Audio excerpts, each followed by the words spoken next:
Fala aí, pessoal. Hoje uma experiência onde eu vou trazer um circuito que pode dar uma ideia de como você fazer uma adaptação para poder ligar a sua mesa de som e o seu monitor de áudio no seu estúdio ou home studio. O que ocorre é o seguinte: a gente nunca deve primeiro ligar o monitor de áudio e depois ligar a mesa, porque se você fizer isso, na hora que você ligar a mesa, vai ocorrer um estouro aonde? Aqui no alto-falante. Então, o correto é o quê? O correto é primeiro você ligar a mesa e depois de ligar a mesa, você vem e liga o monitor de áudio. Na hora de desligar, é o inverso. Você tem que desligar primeiro o quê? O monitor de áudio e depois você vem e desliga a mesa, porque senão vai acontecer a mesma coisa, o mesmo problema.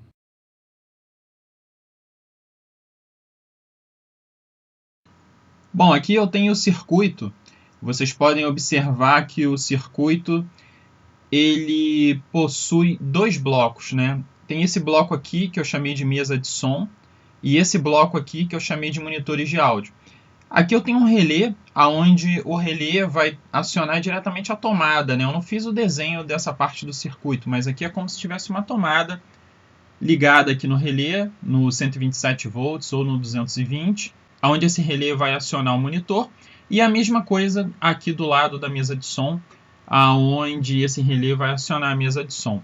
O que a gente precisa aqui é que esse circuito seja acionado primeiro, depois esse daqui, e na hora de desligar, o que a gente tem é o inverso. Esse aqui desliga primeiro e esse aqui desliga depois.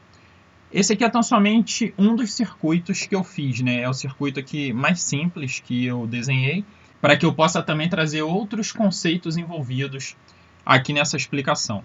Eu alimentei o circuito com 9 volts, então tenho dois relés com bobina para 9 volts. Esse diodo aqui em paralelo com o relé, ele faz a proteção dos outros componentes que estão ligados diretamente ao relé durante o momento em que ele desliga e nós temos uma corrente inversa circulando, né? Então ele acaba protegendo esse transistor, esse capacitor aqui também. Nesse primeiro circuito aqui, eu tenho um diodo logo na entrada. Esse diodo logo na entrada é o seguinte: a corrente só vai passar nesse sentido aqui. Ela não vai sair, não tem esse sentido de baixo para cima. O que quer dizer isso? Quer dizer que no momento em que esse circuito arma, esse capacitor se carrega, e quando eu desligo a alimentação e inicio a descarga desse capacitor, essa descarga não vai voltar para esse circuito aqui, ó. Ela não vai chegar porque tem esse diodo aqui protegendo. Porque senão eu não conseguiria isolar um circuito do outro. Então esse diodo aqui é para isolar de forma que esse capacitor ele só influencie nesses componentes aqui. Ou seja, esse capacitor ele não influencia nesse circuito aqui. Essa é a ideia desse diodo aqui na entrada. Aqui é a chave geral, né? Ligando essa chave aqui, automaticamente a gente tem o acionamento do circuito. Esse outro circuito aqui, que é o do monitor de áudio, ele tem a parte do diodo e o relé igual, só que ele é acionado por meio de um transistor NPN. Então eu tenho um transistor NPN, no coletor eu tenho ligado aqui o relé. Na base desse transistor eu tenho um resistor, aqui tem um resistor de 100K. É claro que esses valores vocês podem experimentar para ter um tempo maior ou um tempo menor durante o acionamento entre uma coisa e outra.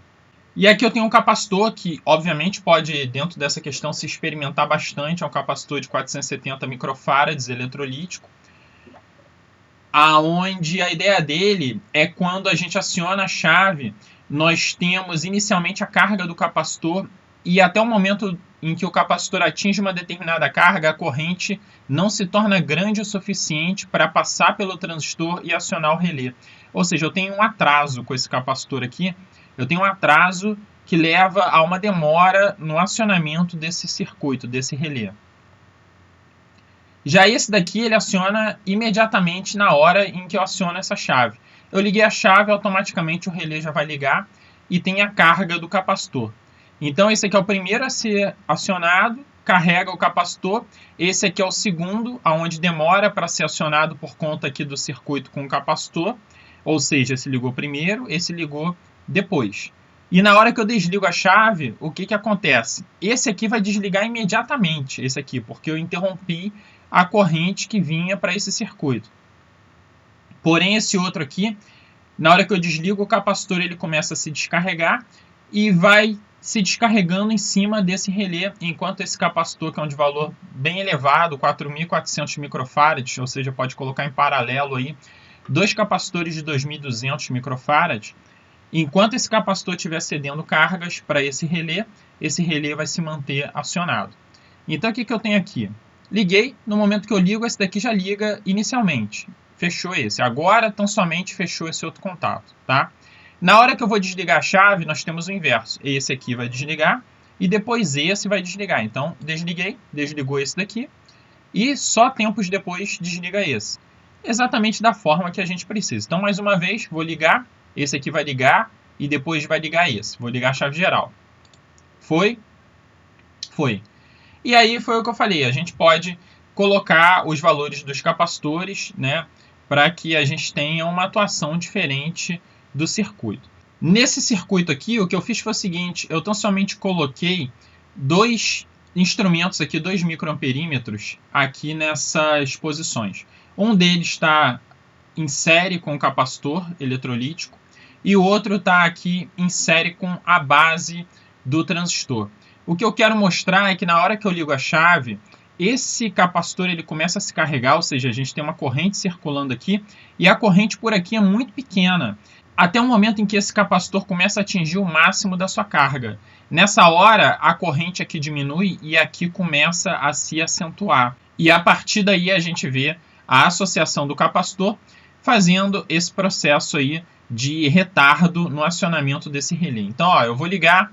Na hora que eu ligo, ele começa a se carregar, a gente vê a corrente circulando aqui, só depois aparece a corrente aqui, quando esse cara está próximo de atingir zero, ou seja, quando ele está quase com a carga completa, zero, não circula mais nada por aqui, aí a corrente passa a circular por aqui, fechando o relé. Então, desligando. Bom, agora eu vou acionar mais uma vez, então, para vocês verem.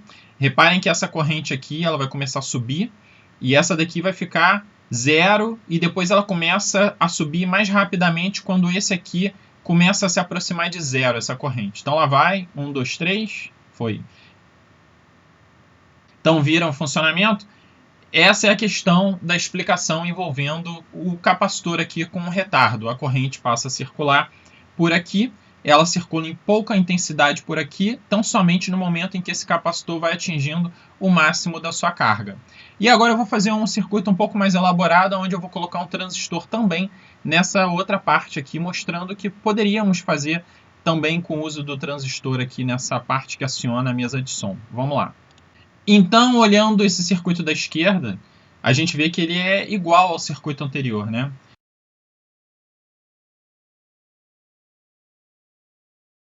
Olhando o circuito da direita, eu fiz uma mudança, porque eu tentei me aproximar do circuito da direita. Onde a lógica foi a mesma, né? Eu peguei o circuito, trouxe aqui para baixo, só que eu tive que manter esse diodo aqui, porque esse diodo é o que evita da descarga desse capacitor aqui de 4.400 microfarads ser levada para esse circuito da esquerda e um circuito atrapalhar o outro. Então, quando eu aciono a chave, a gente vai ver que esse aqui liga primeiro, e esse aqui liga depois. Vamos lá, 1, 2, 3 e ligou aqui, fechou.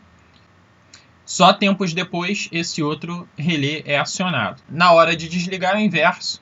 Esse aqui é o primeiro a desligar e esse aqui desliga em sequência. Então, desligando agora, desligou aqui e só depois de um tempo desliga esse aqui. Novamente, reiterando que o valor do resistor e o valor principalmente do capacitor, vão influenciar no tempo do retardo e no tempo que vai manter acionado o circuito após desligada a alimentação.